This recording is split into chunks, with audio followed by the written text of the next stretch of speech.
All right, so the next type of graph that we're going to look at is called a line graph.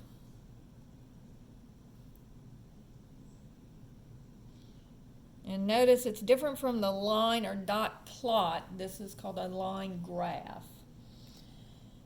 And so a line graph is simply, I'll show you this one, is a line that shows a trend, okay? And if you ever look at the stock market channel, they have line graphs all over the place. But notice that this is talking about the average teacher salary, and here are the years, and then here is the salary in dollars. And again, to make sure that you're not comparing and saying, well, look at this, how small this salary is, and look how big this salary is. Because again, there's a break in the graph. And they do that simply because they don't want a lot of white space that's not really showing information. What they want to do is they want to zoom in on the salaries so that they can see how the trend is. Okay? And so notice that what you're seeing here is that the trend is that the teacher's salaries are going up. And so that's good news for you. And the way that you would do a line plot is you just say, well, okay, how much money did teachers make on average in 2005? Well, they made about $47,000. So you put a dot, a little, and it looks like they made a little bit more than $47,000. In 2006, it was up to about $49,000, so you put a dot there. In 2007. So notice, we could do this on a bar graph, but you can see that on a line graph, you can see that trend kind of going up more. Okay? Oops.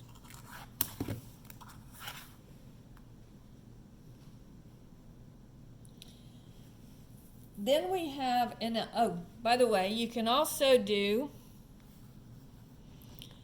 a bunch of, and this is one of the good things about line graphs, is you can see that we're talking about teachers in different age groups. So they have different line graphs on here. And this is talking about the percentages of teachers that are in each range group, okay? And so the blue line is people that are teachers that are under 30 years of age.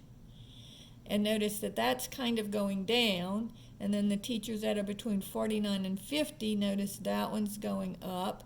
And 50 and over is actually making a significant rise, okay? You can also compare two different things on a bar graph, on a line graph. And here we're looking at, as the number of teachers increases, the pupil-teacher ratio is decreasing, okay? And so you can show trends like that. So that's something else that you can do with line graphs. Now, we also have circle graphs. And circle graphs are good because they are always talking about percentages. And so you can really get an idea of how much of everything is, how many, the part of each data group. So here we're talking about how many business people, their occupations. Business people, government workers, clerical workers, college teachers, regular teachers, doctors and lawyers, and then other, okay? And so you can get a real picture of what's going on with these, okay? And sometimes you can see trends changing.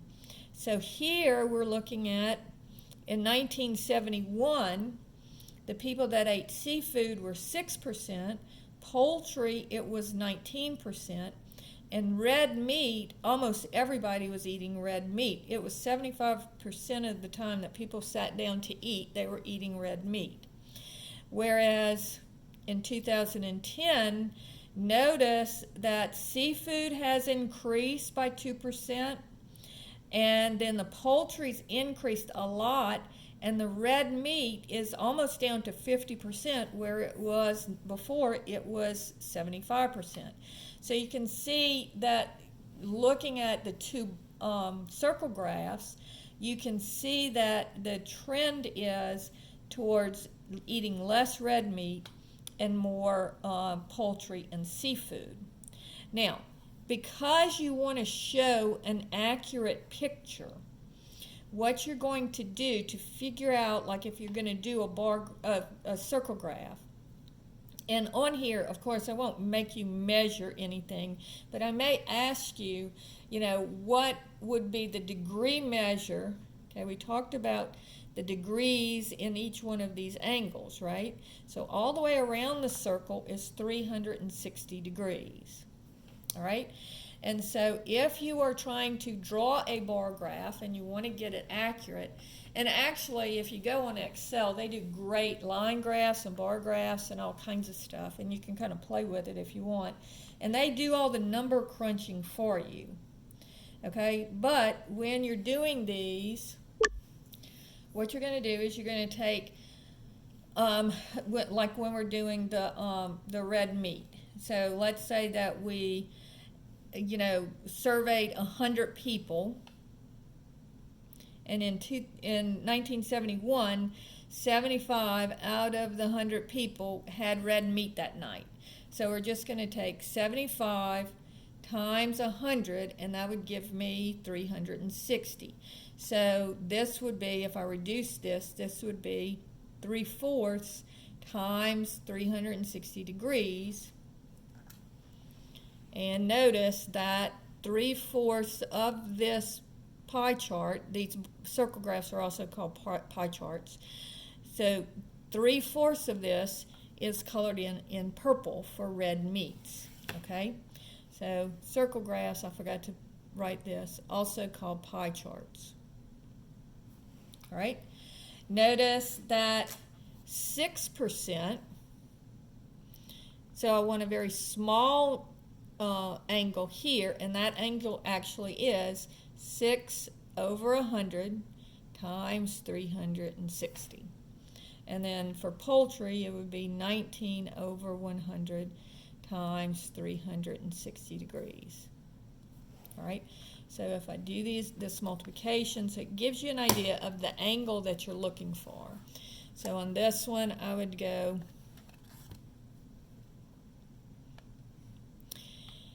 75 divided by 100 times 360. So this would be a 270 degree angle. And then if I did 6 divided by divided by 100 times 360, that would give me 21.6 degrees. And then if I did 19 divided by 100 times 360, that would give me 68.4 degrees. And if I add all these up, guess what they're going to add up to? 360. So 68.4 plus 21.6 plus 270 equals 360, because what we're doing is these are percentages, and so we're adding all the percentages up, and so we're going to get all the way around the circle. Okay? Now, here's just another example of a pie chart. Here they showed that in the 2012 Olympics, this is the number of medals that Great Britain won. They got 29 gold, 17 silver, 19 bronze, and that was a total of 65 medals.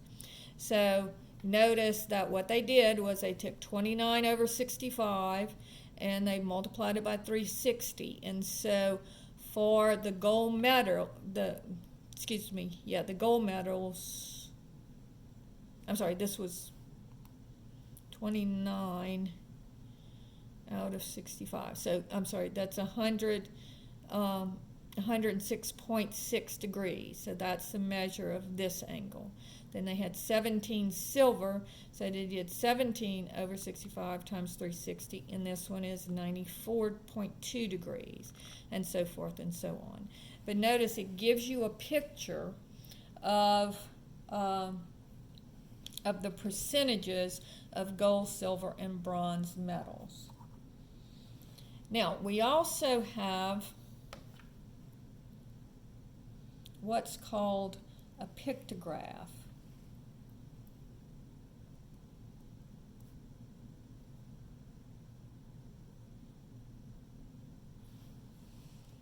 And a pictograph is simply, it's kind of like a bar chart usually, but it has pictures in it. So this is the average number of house sales. And each house represents 500,000 home sales. And so notice that they have little houses stacked up on top of each other. And so instead of using a bar chart, they're going to use, or bar graph, they're using this pictograph, okay? And so here's another one. This is, each represents 300,000 home sales. So notice that this one has way more because it's average number of existing homes sold in each of 4 regions. Okay, so it's doing 2 different things. So the northwest, the northeast, northwest, south, and west. So it's just a different way of showing a bar chart. Now, I'm going to go ahead and go over here. And notice here too, the pictograph below shows how many children chose certain foods. Okay, so how many children chose certain foods, and they have little smiley children because that's their favorite foods.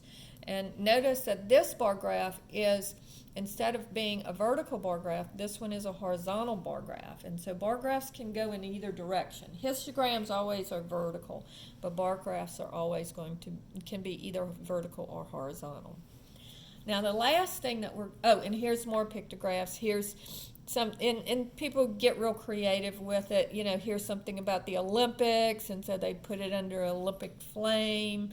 And here they're talking about church giving, so they're showing people giving something on a plate like you do at church, and so forth and so on. So it's just a fun way to make statistics a little bit more fun.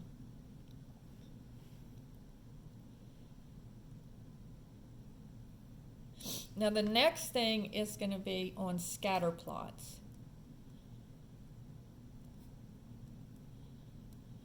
Now on scatter plots, what they're going to do is it's very similar to a dot plot, but it's showing something a little bit different.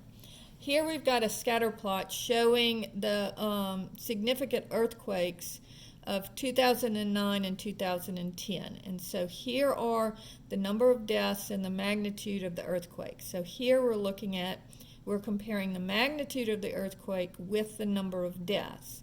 So magnitude is 6.3, so I'm going over 6.3, and the death rate was 287. And so that would be down here.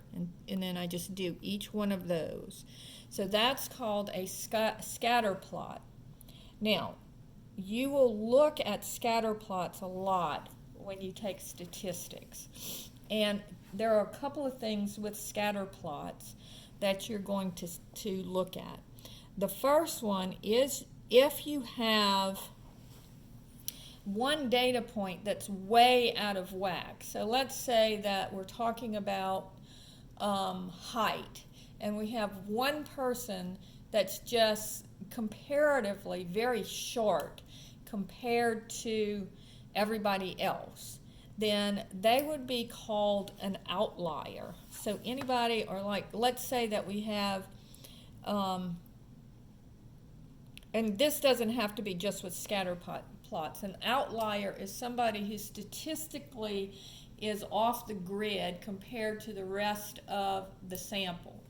So for example, if I have the salaries of the parents of this people in my classroom, let's say, for example.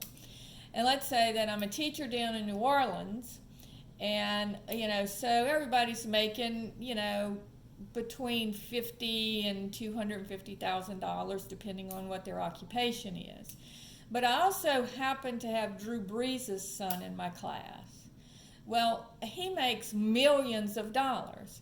And so if I would try to graph this, he would be off the chart, okay? He would be considered an outlier because he compared to everybody else who was within a certain range.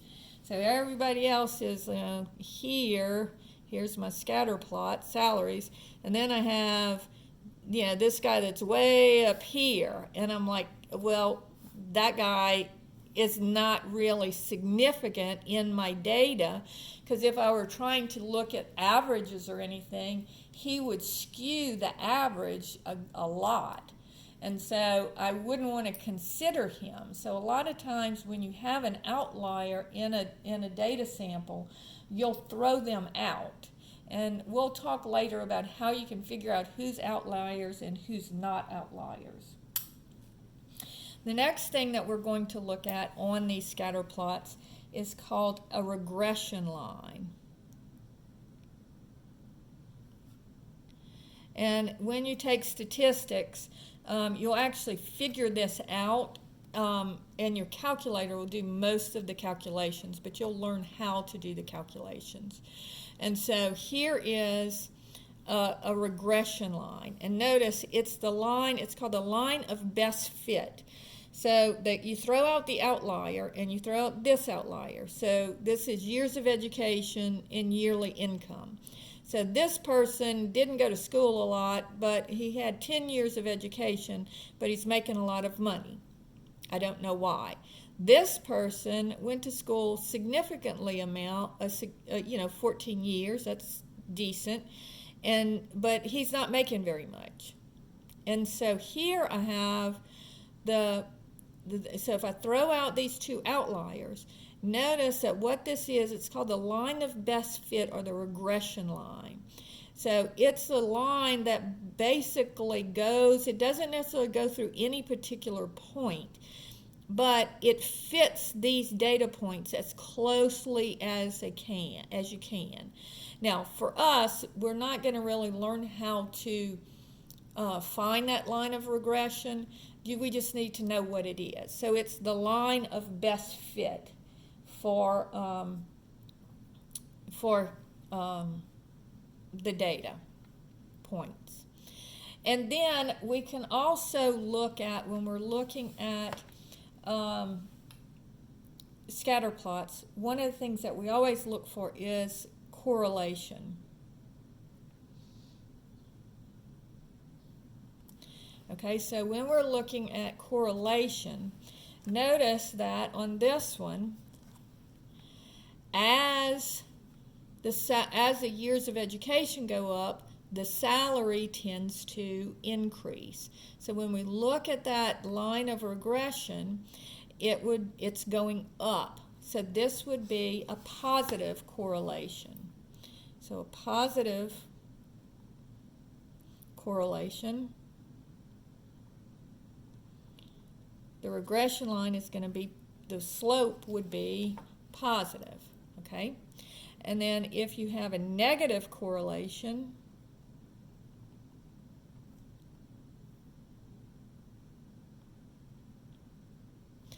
so let's say that we have the amount of vegetables that a child eats compared to the weight of the child. And so the more vegetables he eats, the less his weight will probably be. And so that would be, if we plotted, 100 kids and how many vegetables they ate per week compared to their weight, we would probably see a negative regression line. And if we have that negative regression line, then that would be a negative correlation. Okay? So, last thing is, let's look and see what kind of graphs we would look at. So bar graphs tell us totals and trends, and it's not good for picturing relative amounts. Line graphs gives us trends and comparisons of several quantities simultaneously, but it's not good at relative amounts either. So in other words, comparing one amount to another. Circle graphs are very good at showing relative amounts, but it's not good at showing trends very well, just a single circle graph. Pictographs show totals, trends, and comparisons, but not relative amounts. And scatter plots are ordered pair correlations and trends, and not good at relative amounts. So that finishes up section 10.1. So the homework for this section is 4, 5, 7, 8, 9, 11 through 14, 17, A and B, 18, A and B, and 20. So that's the homework for this section. I'll come back on in another video and kind of go over a little bit on the homework.